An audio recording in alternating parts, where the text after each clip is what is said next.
Baiklah, bila sebut tentang keluarga ni Ustaz, ada satu soalan daripada sahabat kita juga, daripada Muhammad Rais Abdul Halim. Katanya, Assalamualaikum Ustaz dan Da'i. Waalaikumsalam. Bagaimana memupuk dan mengingatkan diri supaya sentiasa bertakwa dalam bentuk ujian, sama ada ujian kesusahan ataupun ujian kesenangan. Selain itu, apakah cara terbaik untuk anak-anak serta keluarga generasi moden ditanamkan sifat takwa? Diri sendiri, keluarga dan anak-anak. Silakan. Subhanallah. Terima kasih kepada yang bertanya. Menjadikan keluarga semuanya berada di dalam rahmat dan kesejahteraan oleh Allah Subhanahu Wa Taala adalah kewajipan setiap ketua keluarga. Ketua keluarga jangan hanya digembar-gemburkan dengan jihad mereka membeli barang keperluan dan tidak tersalah untuk memilih sayur-sayuran ataupun jenis ikan. Saya pun dibawa senarai ke bawa senarai. Saya pun tak lepas sebenarnya.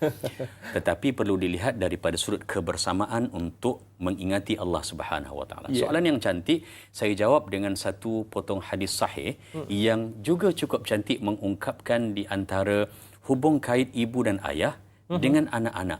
Tak kira umur anak itu berapa. Artinya daripada kecil sampailah dewasa. Hadis sahih ini riwayat oleh Sayyidina Ali bin Abi Talib radhiyallahu anhu dan ia ada di dalam kitab Riyadhus Salihin, bahasa Arab, terjemahan bahasa Melayu dan bahasa Inggeris juga ada.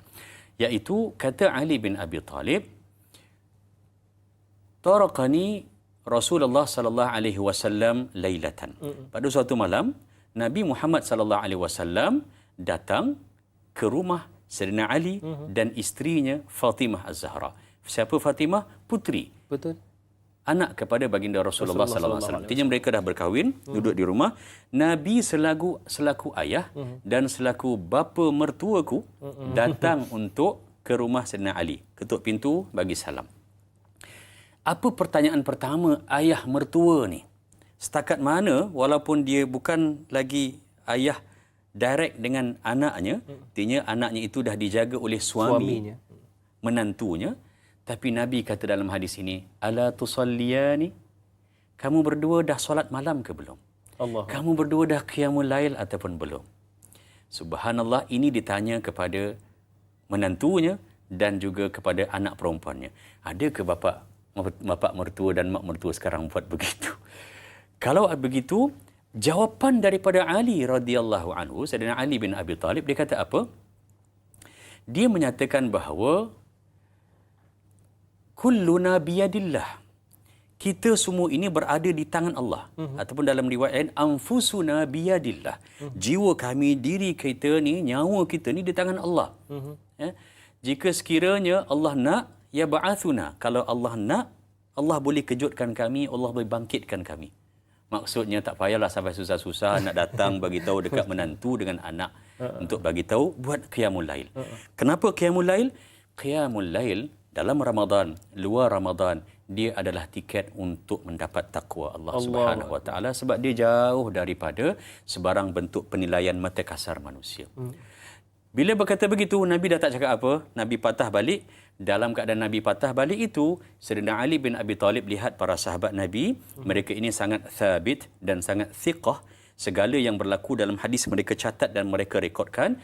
Dia kata Nabi berlalu pergi, tapi Ali masih mendengar apa yang Nabi sebut sambil Nabi mengangkat tangannya itu dan menepuk ke arah pehanya. Nabi jalan, Nabi tepuk peha sendiri dan Nabi SAW membacakan sepotong ayat Al-Quranul Karim yang berbunyi, sesungguhnya manusia walaqad sarrafna fil Qur'ani min kulli mathal wa kana al-insanu akthara syai'in jadala.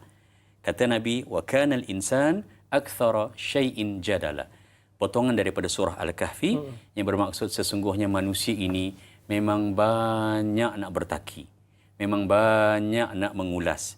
Memang banyak alasan-alasannya. Kan? Cakap satu, tak nak buat langsung. Kita dengan anak-anak kan begitu. Kita kena sabar. Bangunlah solat. Ya tu 5-6 kali. Ya tu baru bangkit daripada katil. Dan sebagainya. Pertama, caranya adalah ibu dan ayah. Sabarlah. Terus menerus untuk menganjurkan kebaikan. Lihat Nabi pergi ke rumah anak Sampai susah-susah ke rumah malam, tu. sampai ke rumah. Anak pun kata, kalau Allah nak kejut kami, Allah kejut kami. Tak perlulah bapa mertua datang kejut. Nabi sabar, tidak ada sebarang emosi, nak marah dan sebagainya, tidak, tenang. Suruh anak dan kemudian sabar. Sabar ini sebenarnya jihad bukan pada anak-anak, jihad pada ibu dan ayah. Maksud saya adalah secara ringkas, apa sahaja, ini satu contoh dalam hadis, apa sahaja perbuatan dan amalan baik, cubalah untuk dimesrakan dan ditunjuk di dalam rumah. Solat kalau boleh mak dan ayah, saya cadangkan, ini berdasarkan pengalaman apa yang saya sendiri buat. Anak-anak juga saya minta, jangan solat dalam bilik. Kalau tak dapat ke masjid surau, solat di ruang tamu. Ruang tamu bukan hanya untuk tetamu, dia untuk kita juga.